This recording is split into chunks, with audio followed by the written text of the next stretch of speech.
கத்தோலிக்கம், கிறிஸ்தவம் இந்த ரெண்டையும் சம்பந்தப்படுத்தி ஒரு விசித்திரமான தலைப்பிலே ஒரு வித்தியாசமான பாடத்தை படித்து கொடுக்க வந்திருக்கிறேன்.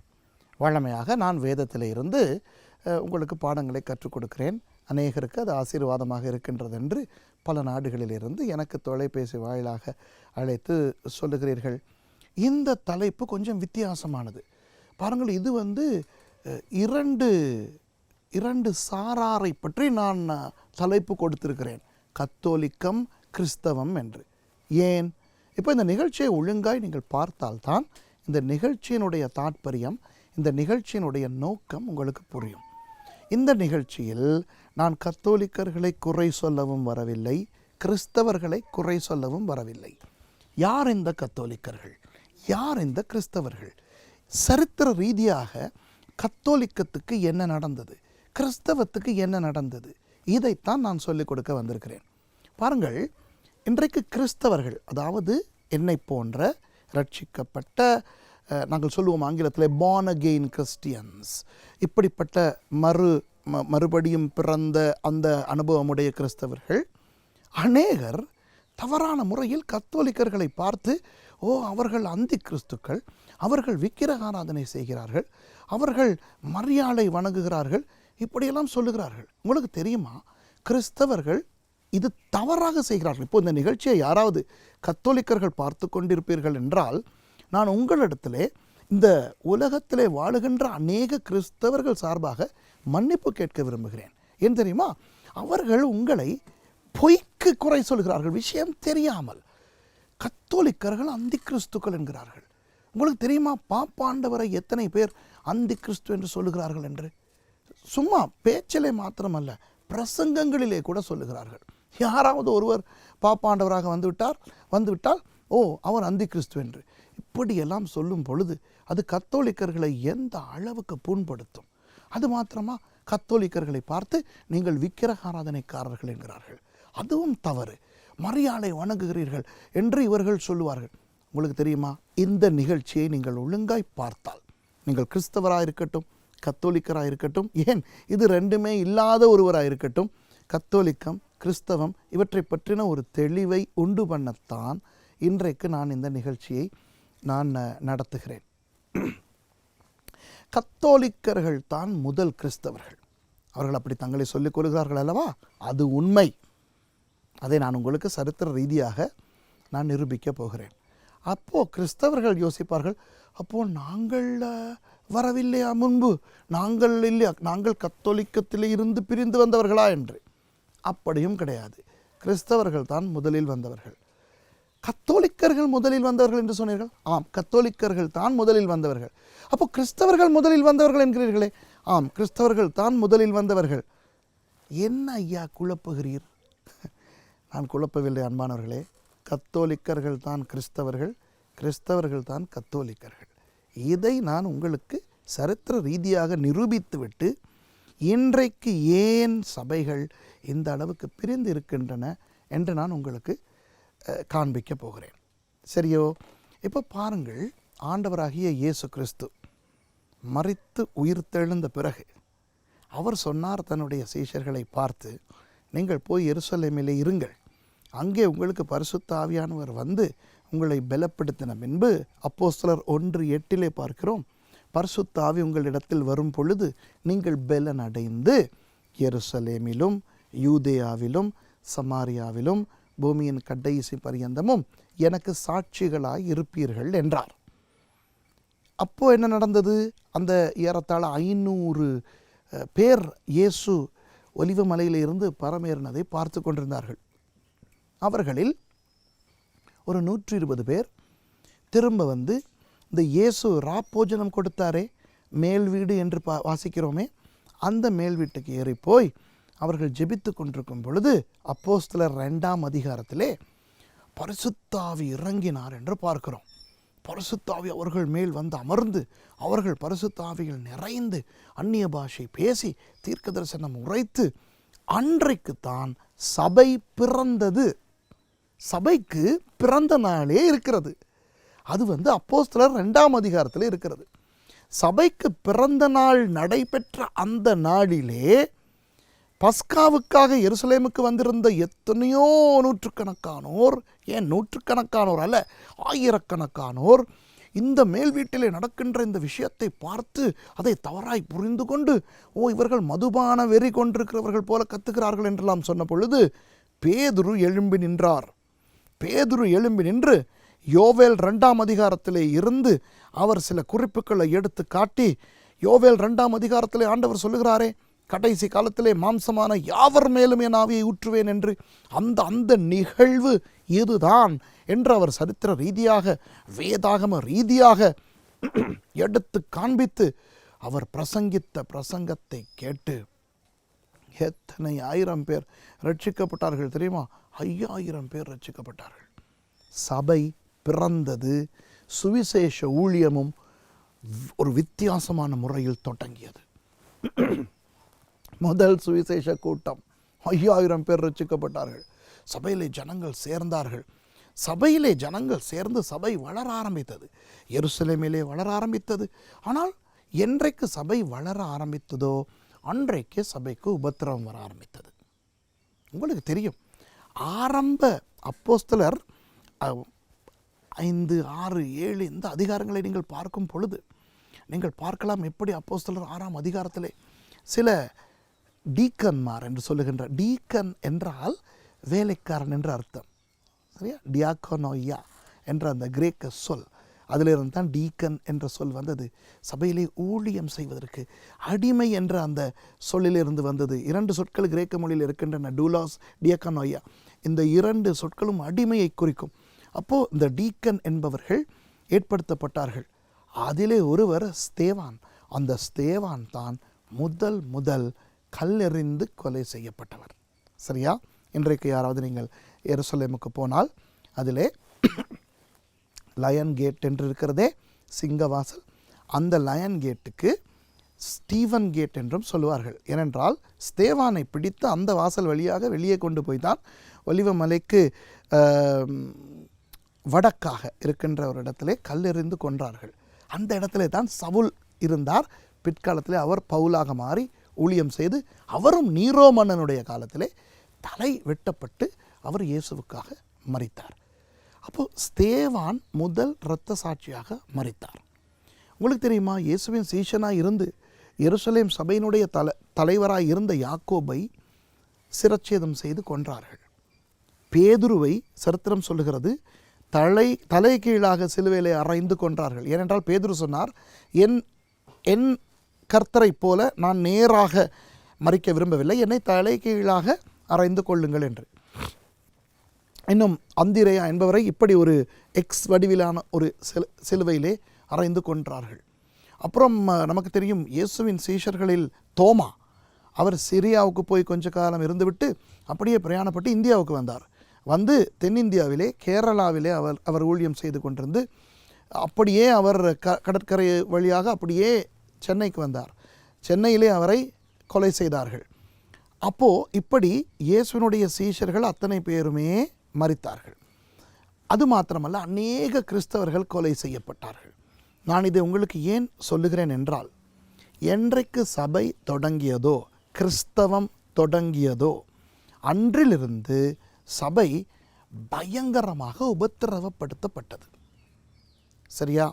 இந்த நீரோ மன்னன் என்று சொன்னேனே, பவுலை கொலை செய்ய காரணமாக இருந்த நீரோ மன்னன் எவ்வளவு உபத்திரவப்படுத்தினார் தெரியுமா? ரோமாபுரியை அவர் வேண்டுமென்றே எரித்துவிட்டு, அந்த ரோமாபுரி எரிந்ததற்கு காரணம் கிறிஸ்தவர்கள் தான் என்று குற்றம் சாட்டி கிறிஸ்தவர்களுக்கு மரண தண்டனை கொடுத்தார். எப்படிப்பட்ட மரண தண்டனை தெரியுமா? இந்த இன்றைக்கு ரோமுக்கு போனால் நீங்கள் கொலோசியம் என்று பார்ப்பீர்கள். அந்த இடிபாடுகளோடு அழகான அந்த கட்டடம் காணப்படுகிறதே, அது பார்ப்பதற்கு அழகாக இருந்தாலும் இரத்தம் ஏராளமாக சிந்தப்பட்ட ஒரு பயங்கர இடம். அந்த கொலோசியத்திலே சிங்கங்களோடு மனுஷர்களை, கைதிகளை போராட விடுவார்கள், கரடிகளோடு போராட விடுவார்கள். அப்படி அவர்கள் அந்த மிருகங்களோடு சண்டையிட்டு சாவதை பச்சையாக பார்த்து ரசிப்பார்கள். அது மாத்திரமல்ல, கிளாடியேட்டர்ஸ் என்று சொல்லுகின்ற அந்த கைதிகள் ஒருவர் சண்டை செய்து, அந்த கிளாடியேட்டர்ஸ் என்கின்ற அந்த வீரர்களோடு சண்டை செய்து, இப்படி அவர்கள் அந்த மரண தண்டனை கொடூரமான முறையிலே நடைபெற்றது. அந்த மரண தண்டனை கொடுக்கின்ற அந்த நிகழ்வை ஆயிரக்கணக்கானோர் சூழ இருந்து அந்த மைதானத்தில் அவர்கள் பார்த்து ரசித்து அவர்கள் கொண்டாடுவார்கள். அது பகலிலே தொடங்கி இரவாக நடக்கும். அப்போது இருள் வந்தவுடன் என்ன செய்வார்கள், இந்த பெரிய கம்பங்களிலே கிறிஸ்தவர்களை உயிரோடே கட்டி அவர்களை எரித்து அந்த நெருப்பு வெளிச்சத்திலே இந்த விளையாட்டுகளை நடத்துவார்கள். பாருங்கள் எந்த அளவுக்கு இந்த நீரோ மன்னன் காலத்திலே கிறிஸ்தவர்கள் கொடுமைப்படுத்தப்பட்டார்கள் என்று. ஆரம்பத்திலிருந்தே கிறிஸ்தவர்களுக்கு உபத்திரவம் தான். சரியோ? இப்போது கிறிஸ்தவுக்கு பின் 70ஆம் ஆண்டு ஒரு சரித்திர நிகழ்வு நடந்தது. ரோமர்கள் அந்நேரத்திலே ரோம ராயனாக இருந்த சீசர் வெஸ்பசியன் அவர்களுடைய மகன் தீத்தஸ், அந்த தீத்தஸ் என்கின்றவர் இராணுவ தளபதியாக இருந்தார். அந்த இராணுவ தளபதியாகிய தீத்தஸ் தன் அப்பாவாகிய வெஸ்பசியன் மன்னனுக்கு சொல்கிறார், இந்த எருசலேமில் இருக்கின்ற அந்த யூதர்கள் அவர்கள் நம்முடைய ரோம அரசாங்கத்துக்கு எதிராக செயல்பட்டு வருகிறார்கள், போய் அவர்களை ஒரு கை பார்க்க போகிறேன், அவர்களை போய் அடிக்கப் போகிறேன் என்று அவர் தன்னுடைய இராணுவத்தோடு எருசலேமுக்கு வந்து எருசலேமை தாக்கினார். அந்த நேரத்திலே அவருடைய இராணுவத்துக்கு வெறி வந்து அவர்கள் எருசலேமை முழுக்க எரித்து உடைத்து கொள்ளையடிக்க தொடங்கினார்கள். தீத்தஸ் அந்த தளபதிக்கே முடியாமல் போய்விட்டது அவருடைய இராணுவத்தை கட்டுப்படுத்த. அவர்கள் எருசலேமை அப்படியே நொறுக்கி ஒரு கல்லின் மேல் ஒரு கல் இராதபடிக்கு அழித்து போட்டார்கள். இது கிறிஸ்துவுக்கு பின் 70ஆம் ஆண்டு நடந்தது. ஏன் இப்படி நடந்தது என்றால், இயேசு தீர்க்க தரிசனமாக சொன்னார். மத்தேயு 24ஆம் அதிகாரத்தில் முதல் 2 வசனங்களையும் நீங்கள் வாசித்தால், இயேசுக்கு சீஷர்கள் சொல்லுகிறார்கள், இந்த எருசலேமை பாருங்கள், இந்த தேவாலயத்தை பாருங்கள், எவ்வளோ அழகாக இருக்கின்றது என்றெல்லாம். உடனே இயேசு சொல்லுகிறார், பார்க்கிறீர்களே, ஒரு கல்லின் மேல் ஒரு கல் இராதபடிக்கு இவையெல்லாம் அழிக்கப்பட்டு விடும் என்று சொல்லுகிறார். இப்போது அந்த தீர்க்க தரிசனம் சரியாக 40 வருஷங்களுக்கு பிறகு நிறைவேறியது. கிறிஸ்துவுக்கு பின் 70ஆம் ஆண்டிலே நிறைவேறியது. அந்த நேரத்தில் எருசலேமில் இருக்கின்ற எல்லாருமே துரத்தப்பட்டார்கள். யூதர்கள் மற்றவர்கள் எல்லாருமே துரத்தப்பட்டார்கள். எல்லாருமே துரத்தப்பட்டு உலகத்தின் எல்லா இடங்களுக்கும் அவர்கள் சென்றார்கள். அப்படி அவர்கள் சென்றபோது கிறிஸ்தவர்களும் சிதறிப்போனார்கள். இது சரித்திரத்தில் நடந்த ஒரு முக்கியமான உண்மை. ஆனால் எங்கெங்கெல்லாம் கிறிஸ்தவர்கள் சிதறிப்போனார்களோ அங்கெல்லாம் அவர்கள் உபத்திரவப்படுத்தப்பட்டார்கள். உங்களுக்கு தெரியுமா, கடைசியாக மரித்த இயேசுவின் சீஷன் யார் தெரியுமா? யோவான். அவர் வெளிப்படுத்தின விசேஷத்தை கிட்டத்தட்ட கிறிஸ்துவுக்கு பின் 100ஆம் ஆண்டு அளவிலே எழுதினார். அதற்கு முன்னே அவரை கொண்டு போய் கொதிக்கிற எண்ணெயிலே எல்லாம் அவரை போட்டார்கள். அற்புதமான முறையிலே அவர் தப்பினார். அதற்கு பிறகு அவரை ஒன்றுமே செய்ய வழி இல்லாமல் பத்மு என்று சொல்லுகின்ற ஒரு தீவுக்கு அவரை அனுப்பிவிட்டார்கள். அந்த முன்பு அந்தமான் தீவுக்கு கைதிகளை அனுப்புவார்களே அதுபோல அந்த பத்மு தீவிலே வைத்துத்தான் அவர் வெளிப்படுத்தலை எழுதினார். உங்களுக்கு தெரியுமா, சரித்திரத்தின்படி அதற்கு பிறகு அவரை பத்மு தீவிலிருந்து மறுபடி எபேசுக்கு கொண்டு வந்து அங்கே அவரை தலையை வெட்டி கொன்றார்கள் என்று சரித்திரம் சொல்லுகிறது. இந்த சரித்திர விஷயம் தெரியாத சில பேர் அவர் இயற்கையாக மரித்தார் என்று சொல்லுகிறார்கள். அதாவது இயேசுவின் சீஷர்களில் இயற்கையாக மரித்த ஒரே சீஷன் யோவான் என்று சொல்லுகிறார்கள். சரித்திரத்தின்படி அது உண்மை அல்ல. அவர் கொலை செய்யப்பட்டார், அவரும் கொலை செய்யப்பட்டார். இப்போது நான் உங்களுக்கு என்ன சொல்ல விரும்புகிறேன் என்றால், இது நான் சரித்திரத்தை உங்களுக்கு சொல்லுகிறேன். ஒருவேளை உங்களுக்கு இது என்னத்துக்கு இதெல்லாம் சொல்ல வேண்டும் என்று யோசிக்கலாம். நான் என்ன சொல்ல வருகிறேன் என்றால், என்றைக்கு கிறிஸ்தவம் பிறந்ததோ அன்றிலிருந்து கிறிஸ்தவம் உபத்திரவப்படுத்தப்பட்டது. யூதர்களும் உபத்திரவப்படுத்தினார்கள். ஸ்தேவானை கொண்டவர்கள் யூதர்கள், சரியா? யூதர்களால் கிறிஸ்தவர்கள் துன்புறுத்தப்பட்ட காலம் கிறிஸ்துவுக்கு பின் 70ஓடு மாறியது. ஏனென்றால் அதற்கு பிறகு யூதர்களே சிதறிப்போக பண்ணப்பட்டார்கள். அதற்கு பிறகு கிறிஸ்தவர்களை உபத்திரவப்படுத்தினவர்கள் யார் தெரியுமா? ரோமர்கள். ஏன்? ரோம அரசனை தெய்வமாக வணங்க வேண்டும். சந்திகளெல்லாம் ரோம ராயனுடைய சிலை இருக்கும். அப்போது இந்த எல்லாரும் அந்த சிலைக்கு வணக்கம் தெரிவித்துவிட்டு தான் போக வேண்டும். ஆனால் கிறிஸ்தவர்கள் மாத்திரம் அதை செய்யவில்லை. எனவே ரோம அரசாங்கத்துக்கு எதிரானவர்கள், ராயனை மதிக்காதவர்கள் என்று கிறிஸ்தவர்களுக்கு விரோதமாக இந்த ரோம அரசாங்கத்துக்கு ஒரு எரிச்சல் இருந்தது. மற்ற மதங்களை ரோமர்கள் பொறுத்தார்கள் தெரியுமா? ரோமர்கள் உலகத்தை ஆண்டவர்கள், அந்த காலத்தில் இருந்த உலகத்தையே ஆட்சி செய்தவர்கள். அப்போது உலகத்தில் எத்தனை மதங்கள் இருந்தது யோசித்து பாருங்கள். எத்தனை மதங்கள் இருந்தன, எத்தனை வித்தியாசமான தெய்வங்களை வணங்கினவர்கள் இருந்தார்கள். ரோமர்கள் வேறு மதத்தவர்களை உபத்திரவப்படுத்தவில்லையே. நீ எந்த மதத்தை வணங்கினாலும் பரவாயில்லை, எங்கள் மதத்தை மதிக்கவும் வேண்டும், எங்கள் ராயனை வணங்கவும் வேண்டும். ஆகவே பிற மதத்தவர்கள் தங்கள் தெய்வங்களை வணங்கி கொண்டே ராயனையும் அவர்கள் வணங்கினது அவர்களுக்கு ஒன்றும் பிரச்சனை இல்லை. இந்த கிறிஸ்தவர்கள் என்கின்ற இந்த குழு மாத்திரம்தான் ராயனை வணங்க மாட்டோம் என்று திமிர் பிடித்தது போல, அவர்களுக்கு திமிர் பிடித்த ஒரு கூட்டம் போல ரோமர்களுக்கு தெரிந்தது. எனவே சட்ட ரீதியாக ரோமர்கள் கிறிஸ்தவர்களை தடை செய்திருந்தார்கள். கிறிஸ்தவம் என்பது தடை செய்யப்பட்ட ஒரு மதம் என்று பிரகடனப்படுத்தப்பட்டது. கிறிஸ்துவுக்கு பின் 100ஆம் ஆண்டுக்கு பிறகு, ஐயோ உங்களுக்கு தெரியுமா எந்த அளவு கிறிஸ்தவர்கள் பயங்கரமாக உபத்திரவப்படுத்தப்பட்டார்கள் என்று சில சில முக்கியமான இந்த சபை தலைவர்கள் பயங்கரமாக கொலை செய்யப்பட்டார்கள்.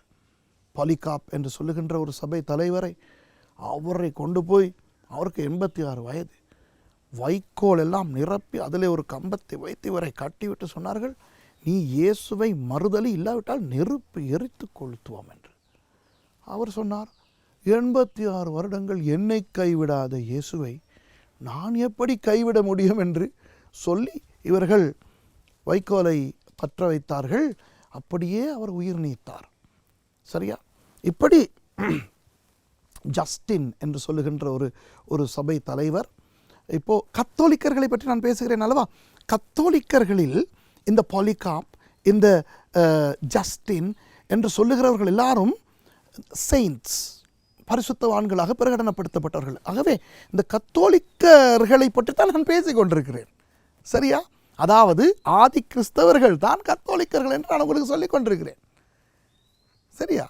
அப்போ இந்த ஜஸ்டின் என்று சொல்லுகிறவரை பிரசித்தமாக இவர்கள் கொலை செய்து, சட்ட ரீதியாக கிறிஸ்தவர்களை கொலை செய்கின்ற அந்த சட்டத்தை அவர்கள் ஆரம்பித்து வைத்ததே ஜஸ்டின் என்கின்ற அந்த சபை தலைவரை கொலை செய்துதான். அதனால் அவருக்கு பேரே ஆங்கிலத்திலே ஜஸ்டின் மாட்ட என்றால் இரத்த சாட்சி. அப்போ அவருடைய பேரே ஜஸ்டின் இரத்த சாட்சி. இப்படித்தான் இருக்கிறது. இப்போ என்ன நடந்தது? கிறிஸ்தவர்களுக்கு அவர்கள் ஒழுங்காக ஆராதிக்க முடியாமல் போய்விட்டது. ஆகவே அவர்கள் அந்தரங்கமாக இரகசியமாக இரவு நேரங்களில் என்றால் 7-8 மணிக்கல்ல, விடிய 2-3 மணிக்கு அவர்கள் இரகசியமாக அவர்கள் குறிப்பிட்ட சில இடங்களிலே கூடி இரகசியமாக ஆண்டவரை ஆராதித்தார்கள். ஒரே இடத்திலே அவர்கள் ஆராதிக்கவில்லை. ஏனென்றால் அப்போ கவனித்து விடுவார்கள் அல்லவா? ஒரு குறிப்பிட்ட இடத்துக்கு ஜனங்கள் போக்கும் வரத்துமா இருக்கிறார்கள் என்றால் கண்டுபிடித்து விடுவார்கள் அல்லவா? ஆகவே இந்த விசுவாசிகளுடைய வீடுகளிலே இவர்கள் ஆராதனை நடத்துவார்கள். இப்போது ஒரு வீட்டிலே அவர்கள் ஆராதனை நடத்தும் பொழுது தீர்மானிப்பார்கள். அவர்கள் சொல்லுவார்கள், அடுத்த வாரம் நடக்கின்ற ஆராதனை எங்கே நடக்கிறது என்று யாருக்கும் சொல்ல மாட்டோம். சனிக்கிழமை அன்று நீங்கள் இந்த விசுவாசிகள் வீடுகள் வழியாக மெதுவாக போய் அவர்களுடைய கதவுகளை பார்க்க வேண்டும்.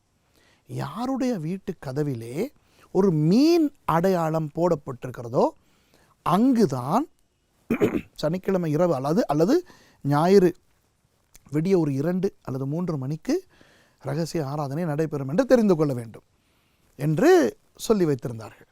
ஆகவே சனிக்கிழமை ஆனால் இந்த கிறிஸ்தவர்கள் எல்லாரும் சும்மா அப்படி வெளியே நடப்பது போல நடந்து இந்த விசுவாசிகளுடைய வீடுகளை கவனித்து கொண்டே போவார்கள். திடீரென பார்த்தால் யாராவது ஒருவருடைய வீட்டிலே மீன் அடையாளம் போட்டிருக்கும். கவனித்து விட்டு சென்று விடுவார்கள். விடிய 2 மணிக்கு அந்த வீட்டுக்கு வருவார்கள். அங்கே ஆராதனை நடைபெறும். மெதுவாக பாடி, மெதுவாக கையெல்லாம் பிளமாக இப்படி தட்டாமல் மெதுவாக இப்படி தட்டி பாடி ஆராதனை நடத்திவிட்டு கம்மென்று போய்விடுவார்கள். இப்படித்தான் ஒரு 200 வருடங்களுக்கு இந்த கிறிஸ்தவ ஆராதனைகள் நடந்தன. ஏன் இந்த மீன் அடையாளம் என்று உங்களுக்கு தெரியுமா? மீன் என்றால் கிரேக்க மொழியிலே இக்தஸ் என்று கிரேக்க மொழியிலே எழுதும் பொழுது அயோட்டா என்கின்ற எழுத்து, கை என்கின்ற எழுத்து, தீட்டா என்கின்ற எழுத்து, உப்சிலன் என்கின்ற எழுத்து, சிக்மா என்கின்ற எழுத்து, இந்த 5 எழுத்துக்களும் எழுத வேண்டும். எழுதினால்தான் இக்தஸ். அப்போது இக்தஸ் என்றால் மீன். இந்த ஒவ்வொரு எழுத்துக்கும் ஒரு சொல் அமைத்தார்கள். அயோட்டா என்றால் இயேசுஸ், இயேசு. கை என்றால் கிறிஸ்டோஸ், கிறிஸ்து. தீட்டா என்றால் தியோஸ், தேவன். உப்சிலன் என்றால் ஹுயோஸ், குமாரன் அல்லது மகன். சிக்மா என்றால் சோட்டேர். சோட்டேர் என்பது இரட்சகர். அப்போது இக்தஸ் என்கின்ற அந்த 5 எழுத்துக்களுக்கு இயேசுஸ், கிறிஸ்டோஸ், தியூ, ஹுயு, சோட்டேர். இயேசு, கிறிஸ்து, தேவ குமாரன், இரட்சகர் என்று இவர்கள் குறிப்பிட்டார்கள். இக்தஸ். ஆகவே இந்த மீன் தான் கிறிஸ்தவர்களுடைய ஆரம்ப அடையாளம். புரிகிறதா? மீன் தான் அவர்களுடைய அடையாளம். சிலுவை எப்பொழுது அடையாளமாக வந்தது என்று நான் பிறகு சொல்ல போகிறேன். மீன் தான் கிறிஸ்தவர்களுடைய முதல் அடையாளம். இன்று கூட நீங்கள் இந்த மீன் அடையாளத்தை பார்ப்பீர்கள். சில பேர் கார்களிலே, வாகனங்களிலே பின்னாலே ஒட்டியிருப்பார்கள். இப்போ இந்த மீன் அடையாளத்துக்கு உள்ளே சில எழுத்துக்கள் இருப்பது போலவும் சில நேரம் நீங்கள் காண்பீர்கள். அது அந்த அயோட்டா, கை, தீட்டா, உப்சிலன், சிக்மா என்கின்ற அந்த 5 எழுத்துக்கள் தான். சரியா? இயேசுஸ், கிறிஸ்டோஸ், தியூ, ஹுயு, சோட்டேர். அப்போது இந்த மீன் அடையாளத்தை வைத்து கொண்டு தான் ரகசியமாக கிறிஸ்தவர்கள் ஆண்டவரை ஆராதித்து கொண்டு வந்தார்கள். பயங்கர உபத்திரவம் அவர்களுக்கு. எப்படி இந்த ஆராதனைகள் இருந்தன என்றால், இப்போ நன்றாக கவனிங்கள். இன்றைக்கு பெந்தெகொஸ்தே கிறிஸ்தவர்கள் என்ற ஒரு கூட்டம் இருக்கிறார்களே, என்னை போன்றவர்கள். நான் ஒரு பெந்தெகொஸ்தே கிறிஸ்தவன். இந்த பெந்தெகொஸ்தே கிறிஸ்தவர்கள் போலத்தான் அந்த ஆரம்பகால கிறிஸ்தவர்களுடைய ஆராதனைகள் இருந்தன. நடவடிக்கைகள் என்று சொல்ல மாட்டேன். ஏனென்றால் இன்றைக்கு வாழுகின்ற கிறிஸ்தவர்கள் நவீன பெந்தெகொஸ்தே கிறிஸ்தவர்கள். இந்த பெந்தெகொஸ்தே என்ற சொல் எங்கிருந்து வந்தது என்றால், சபை ஆரம்பித்த நாள் இருக்கிறதே, அப்போஸ்தலர் 2ஆம் அதிகாரத்திலே அது நடந்தது. அந்த பரிசுத்தாவியின் அபிஷேகம் வந்தது பெந்தெகொஸ்தே தினத்தன்று அல்லவா? அதனால் இந்த அந்நிய பாஷை பேசுகின்றவர்கள் தங்களை பெந்தெகொஸ்தே கிறிஸ்தவர்கள் என்று சொல்லிக் கொள்கிறார்கள். இப்போ அதை நான் உங்களுக்கு கொஞ்சம் விளக்குகிறேன், கேளுங்கள். ஒரு 1900 வருஷங்கள் தாண்டி வருவோம் 20வது நூற்றாண்டுக்கு. 20வது நூற்றாண்டு ஆரம்பமாகியது. அதாவது 1900ஆம் ஆண்டு ஜனவரி மாதம் 1ஆம் திகதி அமெரிக்காவிலே கன்சஸ் மாநிலத்திலே டொபேக்கா என்று சொல்லுகின்ற ஒரு நகரத்திலே ஒரு 40 வேதாகம கல்லூரி மாணவ மாணவிகள் அவர்கள் இந்த வேதத்தை பார்த்து, இந்த அந்நிய பாஷை, பெந்தெகொஸ்தே தின அபிஷேகம் இவற்றையெல்லாம் பார்த்து, ஐயோ இதெல்லாம் எங்களுக்கு இல்லையே, எங்களுக்கு இது திரும்ப வராதா, அந்நிய பாஷையை ஆண்டவர் திரும்பி கொடுக்க மாட்டாரா என்று ஏங்கி அவர்கள் துக்கப்பட்டார்கள். ஏனென்றால் அதுவரை கிறிஸ்தவர்கள் யாருமே அந்நிய பாஷை பேசவில்லை. அந்நிய பாஷை பேசினது அந்த ஆரம்ப காலத்தில் பேசினதோடு விட்டுவிட்டார்கள். சரியா? முதல் ஒரு 300 வருஷங்கள் அந்நிய பாஷை பேசின கிறிஸ்தவர்கள் அதற்கு பிறகு முழுக்க அதை விட்டுவிட்டார்கள். அப்போது ஏன் இது திரும்ப வராதா, இது ஆதி அப்போஸ்தலர்களுக்கு மாத்திரம்தானா என்று இவர்கள் ஏங்கி, இவர்கள் அந்த டொபேக்கா கேன்சஸில் இருக்கின்ற அந்த ஒரு வீட்டிலே ஒரு மாடியிலே இவர்கள் போய் ஜெபித்து அழுது ஐயோ ஆண்டவரே, எங்களுக்கு மறுபடியும் இந்த பெந்தெகொஸ்தே அபிஷேகத்தை கொடுக்க மாட்டீரா என்று அவர்கள் ஜெபித்து கொண்டிருந்த பொழுது, அக்னஸ் என்று சொல்லுகின்ற ஒரு வேதாகம கல்லூரி மாணவி திடீரென அந்நிய பாஷை பேச ஆரம்பித்தார். அதில் இருந்து பெந்தெகொஸ்தே அபிஷேகம் திரும்ப இந்த உலகத்துக்கு வந்துவிட்டது. சரியா? அப்போது 1900ஆம் ஆண்டு ஜனவரி மாதம் 1ஆம் திகதி அந்த கேன்சஸ் மாநிலத்தில் இருக்கின்ற டொபேக்கா என்கின்ற நகரத்தில் இருந்த அந்த 40 வேதாகம கல்லூரி மாணவ மாணவிகளும் ஆவியின் அபிஷேகத்தால் நிறைந்து அவர்கள் அப்படியே பரிசுத்த ஆவியின் அபிஷேகத்தை, அந்நிய பாஷை, தீர்க்க தரிசனம் என்று அவர்கள் அந்த அபிஷேகத்தை பெற்றுக்கொண்டார்கள். அதிலே இருந்தவர்கள் ஒருவர் தான் ஒரு கருப்பு இனத்தவர். அவர் லாஸ் ஏஞ்சலிஸில் இருந்து வந்தவர். அமெரிக்காவின் லாஸ் ஏஞ்சலிஸுக்கு போய் அசூசா ஸ்ட்ரீட் என்கின்ற இடத்துல இருந்த தன்னுடைய சபையிலே இந்த ஆவியின் அபிஷேகத்தை பற்றி பேசி அது 1906ஆம் ஆண்டிலே அசூசா ஸ்ட்ரீட் ரிவைவல் என்ற ஒரு பெரிய ஒரு எழுப்புதல் வந்தது. அந்த எழுப்புதலின் பிரதிபலனாக பிறந்த சபைகள் தான் assemblies of God, church of God என்று சொல்லுகின்ற 2 சபைகள். ஆகவே இன்றைக்கு கூட உலகளாவிய ரீதியிலே அசெம்பிளி ஆஃப் காட் என்ற சபைகள் உங்களுக்கு கேள்விப்பட்டிருப்பீர்கள். அப்புறம் சர்ச் ஆஃப் காட் என்று சொல்லுகின்ற சபைகள் கேள்விப்பட்டிருப்பீர்கள். இந்த சபைகள் எல்லாம் பெந்தெகொஸ்தே சபைகள். இவர்கள் தான் பிற்பாடு உலகமெங்கும் போய் இந்த கிறிஸ்தவர்கள் மத்தியிலே இந்த பெந்தெகொஸ்தே அபிஷேகத்தை பற்றி அறிமுகப்படுத்தி இன்றைக்கும் பெந்தெகொஸ்தே கிறிஸ்தவர்கள் உருவாக காரணமாய் இருந்தவர்கள். சரியா? இப்போ நான் வேறொரு நிகழ்ச்சியிலே பெந்தெகொஸ்தே கிறிஸ்தவர்களுக்கும் பெந்தகோஸ்தே அல்லாத கிறிஸ்தவர்களுக்கும் இடையிலே இருக்கின்ற வித்தியாசம், இதிலேயும் யார் சரி யார் தவறு, யார் யாரை குறை சொல்லுகிறார்கள், ஏன் குறை சொல்லுகிறார்கள் என்றெல்லாம் நான் பேசப்போகிறேன். இந்த நிகழ்ச்சி கிறிஸ்தவர்களுக்கும் கத்தோலிகர்களுக்கும் இடையிலே இருக்கின்ற சில சந்தேகங்களை தீர்ப்பதற்காக ஏற்படுத்தப்பட்ட நிகழ்ச்சி என்றபடியினால் நான் அதை பற்றி இங்கே பேச விரும்பவில்லை. சரியோ? இப்போ பாருங்கள், இந்த 1900ஆம் ஆண்டு பெந்தெகோஸ்தே அனுபவம் மறுபடி வந்ததே, அதிலிருந்து எப்படி சபை இயங்க ஆரம்பித்ததோ அப்படித்தான் முதல் 300 வருஷங்களும் அல்லது 250 வருஷங்களும் சபை இருந்தது. பிரயோக ரீதியான வித்தியாசங்கள் இருந்தன. அன்றைக்கு அவர்கள் அண்டர் கிரவுண்ட் நிலத்தடி ரகசிய சபைகளை நடத்தினார்கள். இன்று பெந்தெகோஸ்தேக்காரர்கள் விளம்பரம் செய்து கொண்டு டிவியிலெல்லாம் பிரசித்தமாக அவர்கள் தங்களை பற்றி பெந்தெகோஸ்தே விசுவாசத்தை பற்றி பேசுகிறார்கள். அந்நிய பாஷை, தீர்க்க தரிசனம் என்றெல்லாம் அவர்கள் பேசுகிறார்கள். அந்த ஆரம்ப காலத்தின் உபத்திரவம் இப்பொழுது இல்லை. மற்றபடி பெந்தெகோஸ்தே சபைகளைப் போலத்தான் அந்த முதல் 250 வருஷங்கள் சபை இருந்தது. புரிகிறதா? அப்போ ஆரம்ப கிறிஸ்தவர்கள் யார்? பெந்தெகோஸ்தே கிறிஸ்தவர்கள். அப்போ நான் சொன்னேனே, இந்த பாலிகாப், ஜஸ்டின் மார்டர், இப்படிப்பட்டவர்கள் எல்லாம் இருந்தார்கள். அப்போ அவர்கள் கத்தோலிக்கர்கள் அல்லவா? ஆம், ஆரம்ப கிறிஸ்தவர்கள் கத்தோலிக்கர்கள். அன்பானவர்களே, நான் என்ன சொல்ல வருகிறேன் தெரியுமா? கிறிஸ்தவம் பிரிந்திருக்காத ஒரு நம்பிக்கை அப்பா, ஒரு அழகான ஒரு நம்பிக்கை. யூதன், அந்நிய ஜாதி, கிரேக்கன், ரோமன், எகிப்தியன், வெள்ளைக்காரர்கள், இந்தியர்கள் எல்லாருமே கிறிஸ்தவத்துக்குள்ளே கிறிஸ்தவம் என்பது இனங்களுக்கு, நிறங்களுக்கு, மாநிலங்களுக்கு, மாகாணங்களுக்கு, தேசங்களுக்கு, கண்டங்களுக்கு அப்பால்பட்ட ஒரு அழகான ஒரு நம்பிக்கையாகத்தான் இருந்து வந்தது. அன்பானவர்களே, அந்த முதல் 250 வருஷங்களிலே நான் கத்தோலிக்கன், நீ பெந்தெகோஸ்தேக்காரன், நீ அந்நிய பாஷை பேசுகிறாய், நான் பேச மாட்டேன், ஓ அந்நிய பாஷை பேசாதவன் பாவி, அந்நிய பாஷை பேசினவன் பரிசுத்தன், இப்படியெல்லாம் ஒரு பிரச்சனையும் இருக்கவில்லை. அவர்களுக்கு இருந்த பிரச்சனை, ஆண்டவரை ஆராதிப்பதற்கு அவர்களுக்கு முடியவில்லை. ரகசியமாக, அந்தரங்கமாக அவர்கள் அந்த இக்தஸ் அடையாளம் கொண்ட இடங்களுக்குள்ளே போய் அவர்கள் ஜெபித்து, அவர்கள் உலகத்தால் உபத்திரவப்படுத்தப்பட்டாலும் ரகசியமாக வளர்ந்து வளர்ந்து ஆண்டவரை சந்தோஷப்படுத்தி அப்படி வாழ்ந்த ஒரு அருமையான அழகான ஒரு நம்பிக்கை இந்த கிறிஸ்தவ நம்பிக்கை. புரிகிறதா?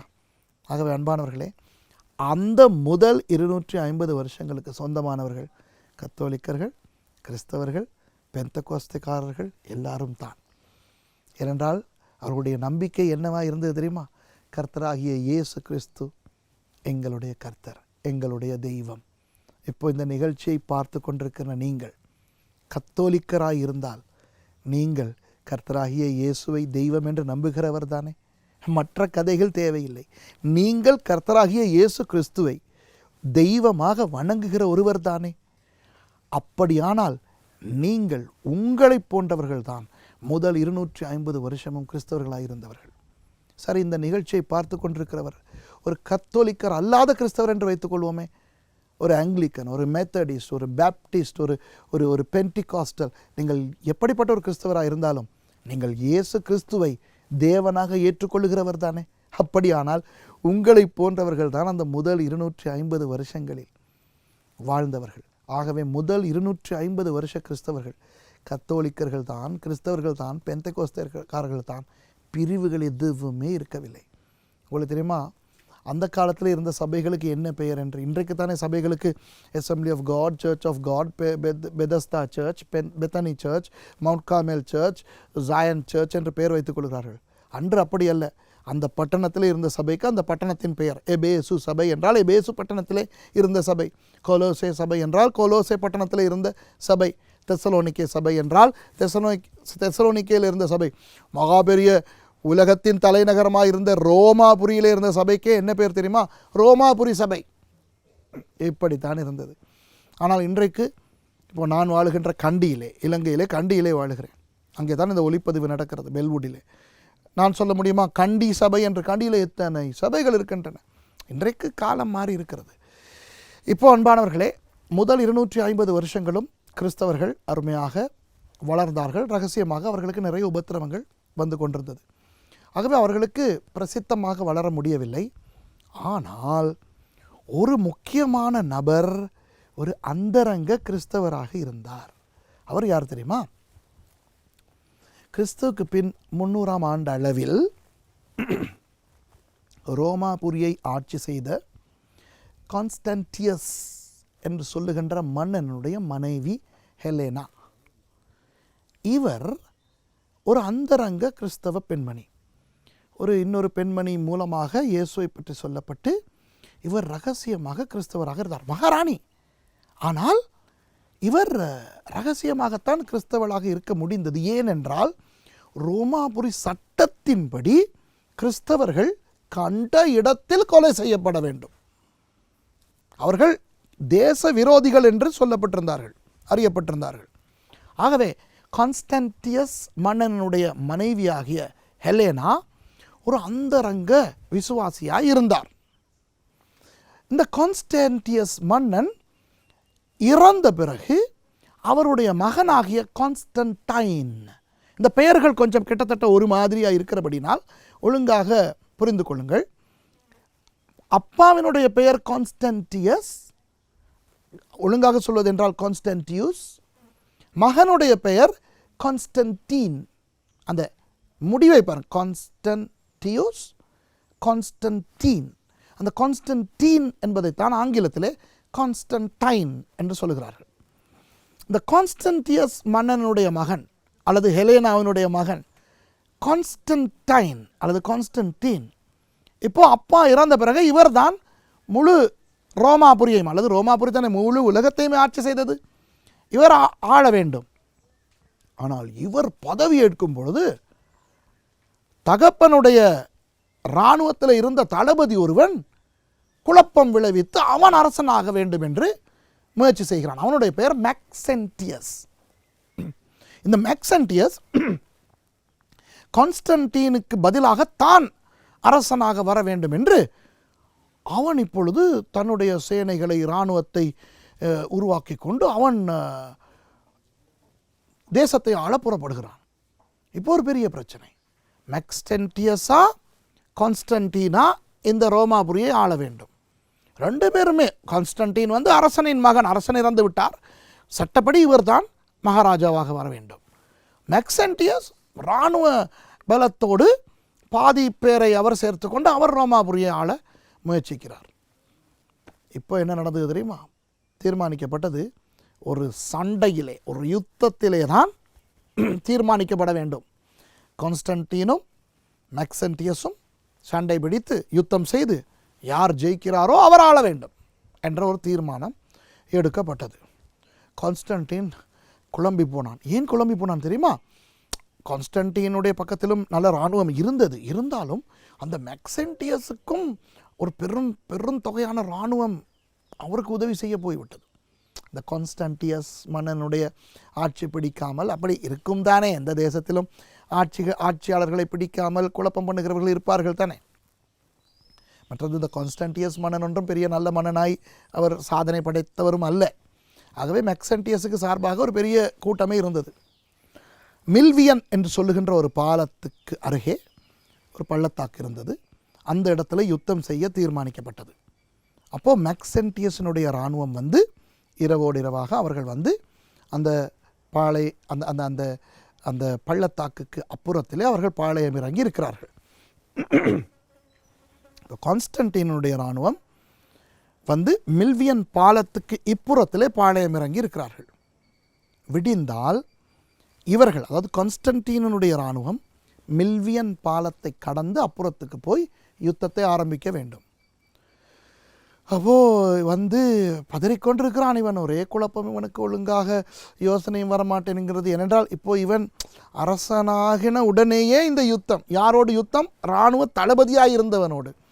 ஆகவே இவனுக்கு இப்போது நிச்சயமில்லை இந்த யுத்தத்திலே என்ன நடக்குமோ என்று பதறிக்கொண்டே இவன் யுத்தத்துக்கு புறப்படும் பொழுது தாய் ஹெலேனா சொல்லவில்லை, தான் ஒரு ரகசிய கிறிஸ்தவள் என்று சொல்லவில்லை இன்னும். அவர் என்ன செய்கிறார்? கான்ஸ்டன்டீனை அழைத்து, மகனை அழைத்து ஆசீர்வதித்து அனுப்புகிறார். நீ போய் சென்று வா மகனே, வென்று வா என்று அனுப்புகிறார். இப்போது அந்த பதற்றத்தோடு இவர் போகிறார். போய் அந்த மில்வியன் பாலத்துக்கு இப்புறத்திலே இவர் பாளையம் இறங்கி இரவு இவர் உறங்குகிறார். தூக்கம் வரும், ஆனால் ஒரு அரைகுறை தூக்கம், ஒரு பயங்கர பதற்றம். காலையிலே எழும்பினால் யுத்தம், இப்படியெல்லாம் இருக்கும் பொழுது கான்ஸ்டன்டீன் மன்னன் சொல்லுகிறார், தான் திடீரென ஒரு சொப்பனம் கண்டாராம். ஒரு சொப்பனம். அந்த சொப்பனத்திலே ஒரு பிரகாசமான வெளிச்சம். அந்த பிரகாசமான வெளிச்சத்துக்கு முன்பாக ஒரு சிலுவை தெரிகிறதா. அந்த சிலுவைக்கு யோசித்து பாருங்கள், ஒரு இருண்ட ஒரு இடத்துல திடீரென சிலுவையும் அதற்கு பின்னே இருந்து பிரகாசமான வெளிச்சமும் அடித்தால் எப்படி அந்த அந்த அந்த வெளிச்சத்துக்கு அந்த அந்த சிலுவை அடையாளம் மாத்திரம் தெரியும் அல்லவா. அதற்கு கீழே கிரேக்கத்திலே என் டூ நிகா, என் டூ நிகா என்று சொல்லுகின்ற எழுத்துக்களையும் கண்டாராம். என் டூ நிகா என்றால் என்ன தெரியுமா? இந்த அடையாளத்தை கொண்டு வெல் அல்லது வெற்றி பெறு, conquer with this sign, என் டூ நிகா. திடீரென இவர் விழித்திருக்கிறார். இப்போ இவர் உண்மையிலே சொப்பனம் கண்டாரா இல்லையா அது நமக்கு தெரியாது. அவர் தானே சொல்லுகிறார். ஒரு மனுஷன் சொப்பனம் காணுவதை நாங்கள் எப்படி நிரூபிக்க முடியும்? ஆனால் இது சரித்திரத்திலே உள்ள ஒரு உண்மை. இவர் சொல்லுகிறார், தான் இப்படி ஒரு சொப்பனம் கண்டாராம், இந்த அடையாளத்தை கொண்டு நீ வெற்றி பெறு என்ற அந்த கிரேக்க எழுத்துக்களை கண்டாராம். உடனே அவர் எழுந்து தன்னுடைய இராணுவத்தை எல்லாம் அழைத்து எல்லாரும் இந்த அடையாளத்தை போட்டுக்கொள் என்று சொன்னாராம். இந்த அடையாளம் பொதுவாக ரோமர்கள் குற்றவாளிகளுக்கு மரண தண்டனை கொடுக்கின்ற சில முறைகளில் ஒன்று தானே சிலுவை. இது ஒன்றும் புதிய ஒரு விஷயம் அல்ல. ஆனால் ஏன் இந்த அடையாளம் என்று இவருக்கு புரியாமல் இவர் என்ன செய்திருக்கிறார், இந்த கேடகங்கள் பிடிப்பார்களே, பெரிய கேடகங்கள், ரோம போர் வீரர்கள், அதிலே இந்த அடையாளத்தை போட்டுக்கொள்ளுங்கள் என்றாராம். ஏதாவது ஒரு இந்த கற்கள், அந்த சுண்ணாம்பு கல் மாதிரி இருக்குமே, ஏதாவது அது அல்லது ஏதாவது ஒரு விதத்திலே அந்த சிலுவை அடையாளத்தை போடு. இந்த பட்டயம் வைத்திருப்பார்களே, பட்டயத்தின் பிடியிலே அந்த சிலுவை அடையாளத்தை போடு. ஈட்டி வைத்திருக்கிறவர்கள் ஈட்டியின் முனையிலே அந்த சிலுவை அடையாளத்தை போடு. உடம்பிலே மார்க்கவசம் இருக்கிறதே, அந்த மார்க்கவசத்திலே அந்த அடையாளத்தை போடு. கண்ட இடத்தில் எல்லாம் இந்த அடையாளத்தை போடு. நெற்றியிலே போடு, முகத்திலே போடு, அந்த ஹெல்மெட், அந்த தலைச்சீராவிலே போடு. இந்த தலைச்சீரா இப்படி வரும் அல்லவா, இப்படி மூக்கையும் காத்து கொண்டு நிற்கும் அல்லவா, அதிலே கூட போடுங்கள். ஏதாவது அந்த அடையாளத்தை போடுவதற்கு ஒரு சுண்ணாம்பு கல் அது இது கிடைக்காவிட்டால் கொஞ்சம் கைவிரலை வெட்டி கொண்டு இரத்தத்திலேயாவது போடுங்கள் என்று அந்த விடியற்காலை நேரத்திலே தன்னுடைய முழு இராணுவத்துக்கும் சட்டமே போட்டார். எல்லாரும் இந்த அடையாளத்தை போட வேண்டும் என்று. முடியாதவன் உடம்பிலே, மார்க்கவசத்திலே உடம்பிலேயாவது போட்டுக்கொள் என்று சொல்லிவிட்டு அடுத்த நாள் காலையில் இவருக்கு ஒரு புது தெம்பு, ஏதோ ஒரு சக்தி தனக்கு இப்படி சொல்லிவிட்டது என்று இவர் மில்வியன் பாலத்தை கடந்து மெக்சென்டியஸோடு யுத்தம் செய்து, மெக்சென்டியஸும் பலத்தவன் அல்லவா, அவன் லேசுப்பட்டவன் அல்ல, அற்புதமான முறையிலே இவர் வென்று விட்டார். மெக்சென்டியஸ் தோல்வி அடைந்து விட்டான்.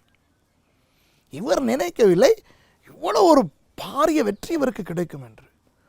இவருக்கு ஒரே நினைவு என்ன, இந்த அடையாளத்தை போட்டபடியினால்தான் வெற்றி கொண்டேன் என்று இவருக்கு ஒரு நினைவு.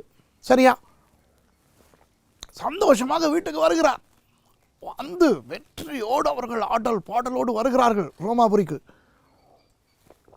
தாய்க்கு சொல்லுகிறார் ஹெலேனாவுக்கு, அம்மா வெற்றி வெற்றி.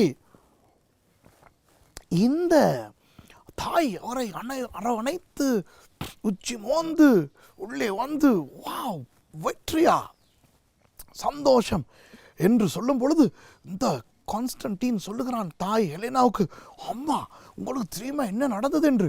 நான் இப்படி ஒரு கனவு கண்டேன். அப்போது அதில் என் டூட்டா நிக்கா என்ற எழுத்து இருந்தது. அந்த எழுத்துக்கு பின்னாலே ஒரு சிலுவை இருந்தது, அதுக்கு பின்னாலே ஒரு பிரகாசமான வெளிச்சம் இருந்தது அம்மா என்று சொல்லும் பொழுது ஹெலேனா சொல்லுகிறார், நான் கும்பிடுகிற என் தெய்வம் என்னை கைவிடவில்லை. மகன் கேட்குறான், என்ன? அப்போதான் தாய் சொல்கிறார், மகனே, நான் ஒரு உண்மையை சொல்லட்டுமா? உன் அப்பா உயிரோடு இருந்த காலத்தில் இருந்து நான் ரகசியமாக ஒரு தெய்வத்தை வணங்கி வருகிறேன். எங்களுடைய ரோம சட்டத்தின்படி ஒரு கூட்டத்தை தடை செய்திருக்கிறோம் அல்லவா? அவர்கள் கண்ட இடத்திலே கொல்லப்பட வேண்டும் என்று, இந்த கிறிஸ்தவர்கள் என்று சொல்லுகின்ற ஒரு குழு. உண்மையாக மகனே, அந்த கிறிஸ்தவர்கள் வணங்குகின்ற இயேசுதான் உண்மையான தெய்வம் என்று நான் ஒரு நாள் அறிந்து கொண்டேன். ஆனால் அதை நான் எப்படி வந்து உன் அப்பாவுக்கு சொல்லுவேன்? நானே மகாராணி, நானே இப்படி தடை செய்யப்பட்ட ஒரு தெய்வத்தை வணங்குகின்ற உண்மையை சொல்ல முடியுமா? எனக்கும் மரண தண்டனை கிடைக்கும். மற்றது அது உன்னுடைய அப்பாவுக்கும் இந்த அரசாங்கத்துக்கும் ஒரு பெரிய ஒரு கேவலமாக போய் ஒரு இழுக்காய் போய்விடும். அதனால் தான் மறைத்து வைத்திருந்தேன். ஆனால் மகனே, மெக்சென்டியஸ் என்கின்ற அந்த பெரிய வீரனோடு நீ போராடும் போகும் பொழுது என் தாய் உள்ளம் பதைக்காதாடா? நான் இந்த இயேசுவின் இடத்திலே வணங்கி நான் சொன்னேன், என் மகனை காத்து கொள்ளுங்கள் என்று. என் விண்ணப்பத்துக்கு கேட்டுத்தானடா உனக்கு அந்த தரிசனத்தை என் ஆண்டவர் கொடுத்தார். அவர் சிலுவையில் அல்லவா அறைந்து கொள்ளப்பட்டார். அதனால்தான் அவர் தன்னை காட்டாமல் தன் சிலுவையை காட்டி என் டூட்டோ நிக்கா என்று இந்த அடையாளத்தை வைத்து வெற்றி கொள் என்று சொன்னாரடா. நான் வணங்குகிற இயேசு தானடா உனக்கு இந்த வெற்றியை கொடுத்தார் என்று சொன்னவுடன் கான்ஸ்டன்டின் ஆடிப்போனான், திகைத்து போனான். ஒருவித குழப்பமான உணர்வுகள், மிக்ஸ்ட் ஃபீலிங்ஸ் என்று சொல்லுவோமே. என்ன, அப்போ இந்த உண்மையான தெய்வத்தை வணங்குகின்றவர்களையா நாங்கள் இவ்வளவு காலம் கொலை செய்து கொண்டு தடை செய்து கொண்டு வந்திருக்கிறோம்? கூடாது, உடனே அந்த சட்டத்தை மாற்ற வேண்டும் என்று கிறிஸ்துவுக்கு பின் 313ஆம் ஆண்டு, அந்த ஆண்டு 312 இந்த சம்பவங்கள் நடக்கின்றன. 312 கான்ஸ்டன்டியஸ் இறந்து போக இவன் கான்ஸ்டன்டீன் அரசனானான். இந்த 313ஆம் ஆண்டிலே ஈடிக்ட் ஆஃப் டாலரேஷன், பொறுத்து கொள்ளுகின்ற ஒரு சட்டம் என்று ஒன்றை போட்டான். அதாவது கிறிஸ்தவர்களை பொறுத்து கொள்ளக்கூடாது, கண்ட இடத்தில் கொலை செய்யப்பட வேண்டும் என்ற ஒரு சட்டம் இருக்கிறது அல்லவா? ஒரு சட்டத்தை மாற்றுவதற்கு இன்னொரு சட்டம் அல்லவா போடப்பட வேண்டும்? அந்த சட்டத்தை போடுவித்தான் இந்த கான்ஸ்டன்டின் மன்னன். ஈடிக்ட் ஆஃப் டாலரேஷன், கிறிஸ்துவுக்கு பின் 313ஆவது ஆண்டு. அதாவது இன்றிலிருந்து கிறிஸ்தவர்கள் பொறுத்து கொள்ளப்பட வேண்டும், அவர்களை யாரும் துன்புறுத்தக்கூடாது. எல்லா கிறிஸ்தவர்களும் பகிரங்கமாக வெளியே வாருங்கள், இனி உங்களுக்கு ஆபத்தில்லை, இனி நீங்கள் தைரியமாக உங்கள் தெய்வத்தை ஆராதிக்கலாம் என்றொரு சட்டம் போட்டான். சட்டம் போட்டது மாத்திரமல்ல, கொஞ்ச நாளில் அவன் அறிவித்தான், நானும் இப்பொழுது இந்த இயேசுவைத்தான் வணங்குகின்றேன் என்று பகிரங்கமாக அறிவித்தான். நான் கிறிஸ்தவனாய் மாறிவிட்டேன் என்று. கிறிஸ்தவத்தை ஏற்றுக்கொண்ட முதல் ரோம அரசன் கான்ஸ்டன்டின் மன்னன். இப்போ இதை பார்க்கும் பொழுது நமக்கு ஒரு ஒரு சந்தோஷம் வரலாம். ஆஹா, இதுக்கு யாரும் உபத்திரவப்படுத்தப்பட்ட, துன்புறுத்தப்பட்ட, பொறுத்து கொள்ளப்படாமல் இருக்கப்பட்ட கிறிஸ்தவத்துக்கு ஒரு நல்ல ஒரு விடிவு காலம் வந்துவிட்டது என்று.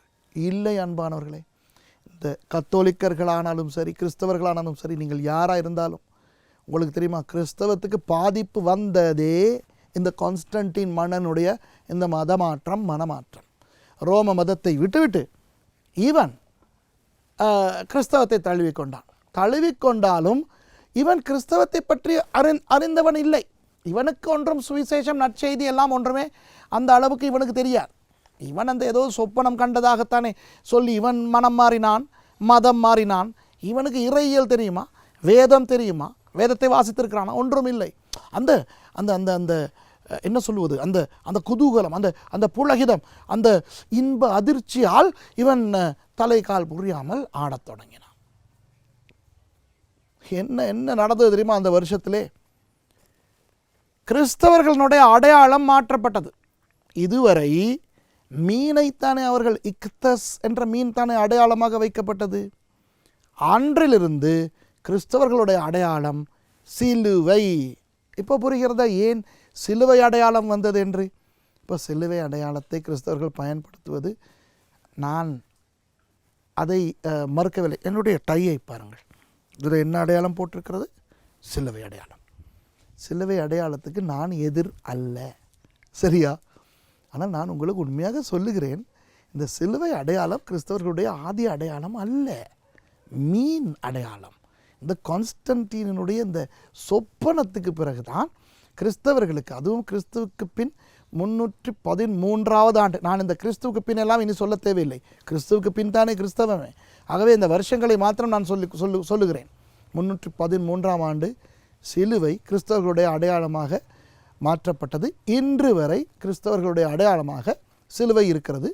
சில பேர் அர்த்தம் தெரிகிறதோ தெரியவில்லையோ இந்த மீனை வைத்திருப்பார்கள், அதை போட்டுக்கொள்வார்கள். சில பேருக்கு அர்த்தம் தெரியும், சில பேருக்கு மீன் தான் கிறிஸ்தவர்களுடைய அடையாளம் என்று தெரியும், ஆனால் நிறைய விவரங்கள் தெரியாது. ஆனால் இன்றைக்கு நான் எல்லாம் சொல்லிக் கொடுத்து விட்டேன், உங்களுக்கு நன்றாக தெரியும், சரியா?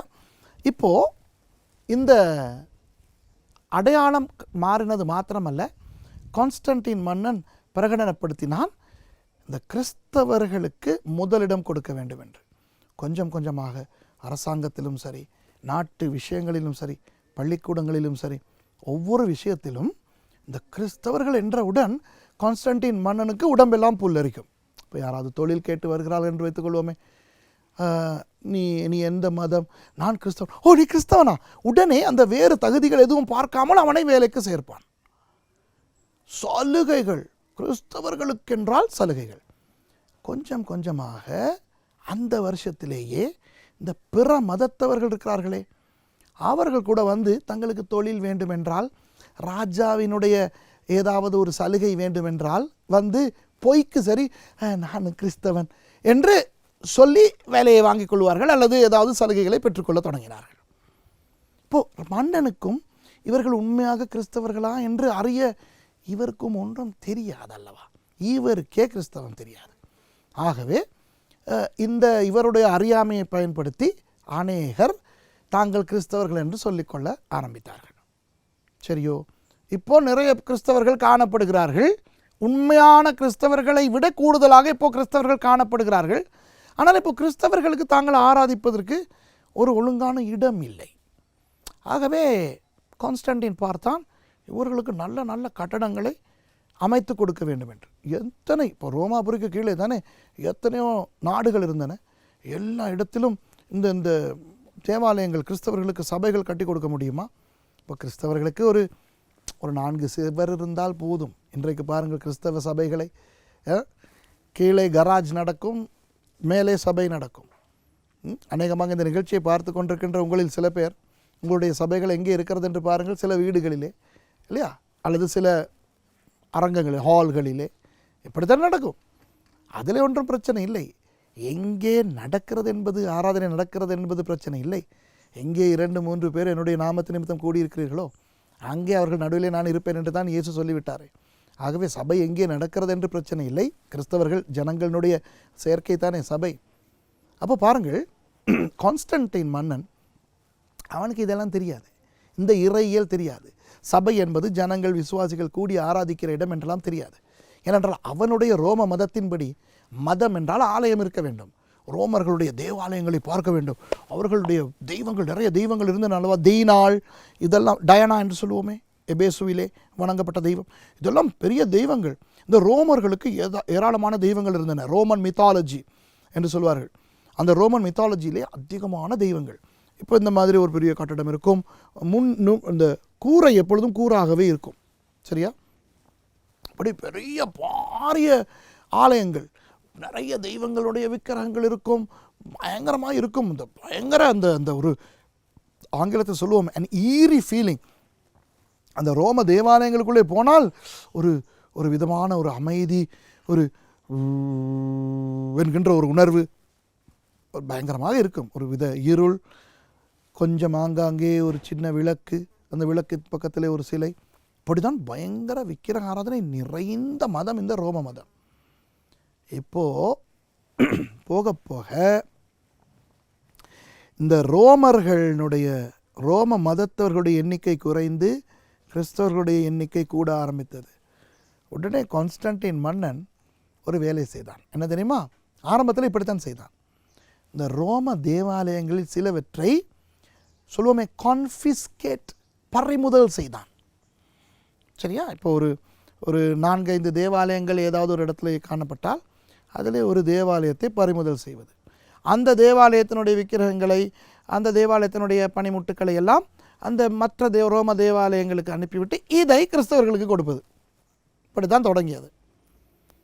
கிறிஸ்தவர்களுக்கு ஆராதிப்பதற்கு இடம் கிடைக்கிறது. அது எந்த இடம்? ரோமர்கள் தங்களுடைய மதத்தை ஆராதித்த அந்த ஆலயம்.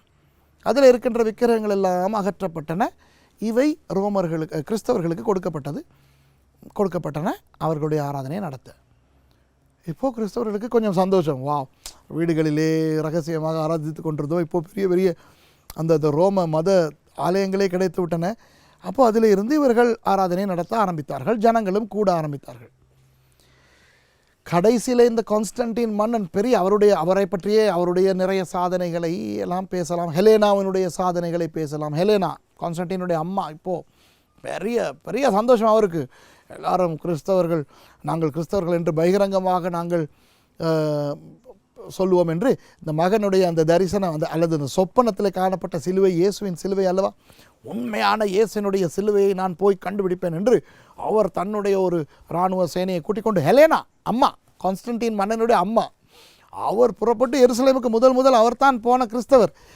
இன் church of the original cross, அதாவது உண்மையான சிலுவையை தேடி அவர் போனாராம் எருசலேமுக்கு. அதுக்காரும் காடாய் இருந்த எருசலேம், அந்த இஸ்ரேல் பிரதேசத்தை இவர்கள் தான் போய் அவர்கள் ஹெலேனா கட்டிய நிறைய சபைகள் இன்றைக்கும் இஸ்ரேலில் காணப்படுகின்றன. சர்ச் ஆஃப் தி அனான்சியேஷன் நாசரேத்தில் இருக்கிறது. மரியாளுக்கு தேவதூதன் வந்து சொன்ன அந்த சபை, நீ பிள்ளை பெறப்போகிறாய் என்று, அது இருக்கிறது. இஸ்ரேல் போனவர்கள் நீங்கள் பார்த்திருப்பீர்கள். அப்புறம் பெதெஸ்தா பக்கத்திலே செயின்ட் ஆன்ஸ் சர்ச் என்று ஹெலேனா கட்டின ஒரு சபை இருக்கிறது. இப்படி ஹெலேனா தன்னுடைய அந்த இராணுவத்தோடு போய் அவர் எருசலேமிலே போய் அந்த உண்மையான சிலுவையை கண்டுபிடிப்பதற்கு அவர் நிறைய பிரயத்தனங்கள் செய்து நிறைய விஷயங்கள் நடந்தன. சரியா? இப்போ அதை பற்றியெல்லாம் நான் பேச விரும்பவில்லை. மற்றும் கான்ஸ்டன்டின் மன்னன் கூட நிறைய விஷயங்களை அவர் செய்தார்.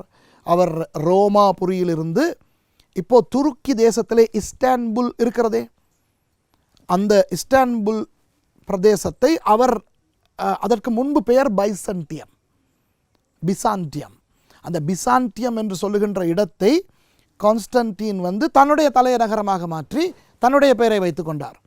கான்ஸ்டன்டின்புரம் தமிழிலே, அதை லத்தீனில் சொல்வதென்றால் கான்ஸ்டன்டினோப்பல். அப்போ அந்த பிசாண்டியம் என்கின்ற அந்த நகரத்தை கான்ஸ்டன்டினோப்பல் என்று அவர் ஏற்படுத்தி அதிலே ஆட்சி செய்தார். இன்றைக்கு அது துருக்கியிலே இஸ்தான்புல் என்ற பெயரிலே இருக்கிறது. சரியா? அப்போது அவர் பெரிய மாற்றங்களை செய்தார். அப்போது அந்த கான்ஸ்டன்டினில் இருக்கின்ற அந்த சபை போதகர்களின் தலைவர் இருக்கிறாரே, பெரிய பாஸ்டர், அவருக்கு அவருடைய அரண்மனை பக்கத்திலேயே ஒரு அரண்மனை கட்டி கொடுத்தார். சரியா? இப்படி பயங்கரமான வேலைகளை இந்த கான்ஸ்டன்டின் மன்னனும் செய்தார். ஆனால் கொஞ்சம் கொஞ்சமாக அன்பானவர்களே, ரோம மதம் விழ ஆரம்பித்தது. கிறிஸ்தவம் எழ ஆரம்பித்தது. ரோம மத ஆலயங்கள் கொஞ்சம் கொஞ்சமாக பறிமுதல் செய்யப்பட்டு அந்த ஆலயங்கள் கிறிஸ்தவர்களுக்கு கொடுக்கப்பட்டன. ரோம தேவாலயங்கள் கிறிஸ்தவ ஆலயங்களாக மாற்றப்பட்டன. எந்த ஆலயம் கிறிஸ்தவ ஆலயமாக மாற்றப்பட்டதோ அதனுடைய அந்த உச்சியிலே, இப்படித்தானே ரோம தேவாலயம் இருக்கும், உச்சியிலே சிலுவை போடப்பட்டது. பார்ப்பவர்களுக்கு இது ரோம தேவாலயம் அல்ல, கிறிஸ்தவ ஆலயம் என்று காண்பிப்பதற்காக. அதனால்தான் இன்று கூட அநேக சபை கட்டடங்களிலே, கத்தோலிக்க சபைகளாக இருக்கட்டும், எல்லா கத்தோலிக்க சபைகளிலேயும் சிலுவை இருக்கும். மற்ற கிறிஸ்தவ சபைகளிலேயும் கூட சிலுவையை போடுவர் என்ற பழக்கம் இப்படித்தான் வந்தது. புரிகிறதா? இப்போது இந்த ஆலயங்களுக்குள்ளே போனால் இந்த விக்கிரகங்கள் இருந்த இடங்கள் எல்லாம் வெறுமையாக காணப்படுகிறது. உண்மைதானே? இப்போ கிறிஸ்தவர்கள் ஆராதிக்கும் பொழுது கிறிஸ்தவர்கள் ஒன்றையுமே வைக்க மாட்டார்கள், ஒரு விக்கிரகத்தையும் வைக்க மாட்டார்கள், சிலுவையை வணங்க மாட்டார்கள். அப்படி இருக்கவில்லையே. இப்போ என்ன செய்யப்பட்டது? இந்த ஆலயங்களுக்குள்ளே வந்த பொழுது அந்த ஆலயங்கள் பெரிதாய் காணப்படும், உயரமாய் காணப்படும். இந்த விக்கிரகங்களை எல்லாம் எடுத்து வேறு இடங்களுக்கு மாற்றி அப்புறம் காலப்போக்கில் அவற்றை எரிந்து வீச ஆரம்பித்தார்கள். அப்போது அநேக ரோமர்கள் கிறிஸ்தவர்களாய் மாறி இருக்கிறார்கள் அல்லவா? அவர்கள் இப்போ உண்மையாக மனமாற்றம் அடையவில்லை, மதம் அல்லவா மாறி இருக்கிறார்கள். மதத்தை மாற்றிவிட்டார்கள், மனம் மாறவில்லை. மனம் இன்னும் ரோம தெய்வங்கள் பால் ஆசை கொண்டிருக்கிறது. ஆனால் இந்த சலுகைகளுக்காக வேண்டி மதம் மாறி இருக்கிறார்கள். அப்போ இந்த ஆலயங்களுக்குள்ளே வரும் பொழுது இவர்களுக்கு பயங்கர கஷ்டமாக இருக்கும். இங்கே அந்த பூஜைகள் எல்லாம் இல்லை. இப்போ ரோம தேவாலயங்களுக்குள்ளே போகும் பொழுது அங்கே பூஜைகள் நடைபெறும், சம்பிரதாயங்கள் நடைபெறும், நிறைய விஷயங்கள் நடைபெறும். இங்கே ஆராதனை போல் கிறிஸ்தவர்களுக்குள்ளே போனால் இவர்கள் சும்மா பாட்டு படிக்கிறார்கள், அப்புறம் ஒருவர் ஏறி பிரசங்கம் பண்ணுகிறார். அவருக்கும் இவருக்கும் வித்தியாசம் தெரியவில்லை. யார் இதிலே அந்த பூசாரி அல்லது ஆசாரி, யார் விசுவாசி, ஒன்றுமே தெரிய மாட்டேனுங்கிறது. ஆகவே இப்போ சபைக்கு இணைந்திருக்கின்ற நூற்றுக்கணக்கான இந்த ரோமர்களுக்கு இது ஒரு பெரிய கஷ்டமாய் போய்விட்டது.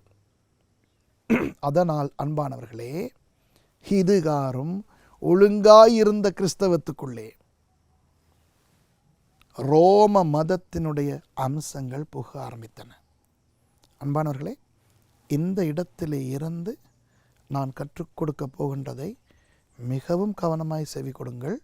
இது யாரையும் குறை சொல்வதற்காக அல்ல, சரித்திரத்திலே நிகழ்ந்த உண்மையான விஷயங்களை நான் சொல்லப் போகிறேன். இந்த இடத்திலே இருந்து சபைக்கு என்ன நடந்தது என்கின்ற அந்த துர்ப்பாக்கியமான துக்கமான தகவல்களை நான் உங்களுக்கு சொல்லிக் கொடுக்க போகிறேன். அன்பானவர்களே,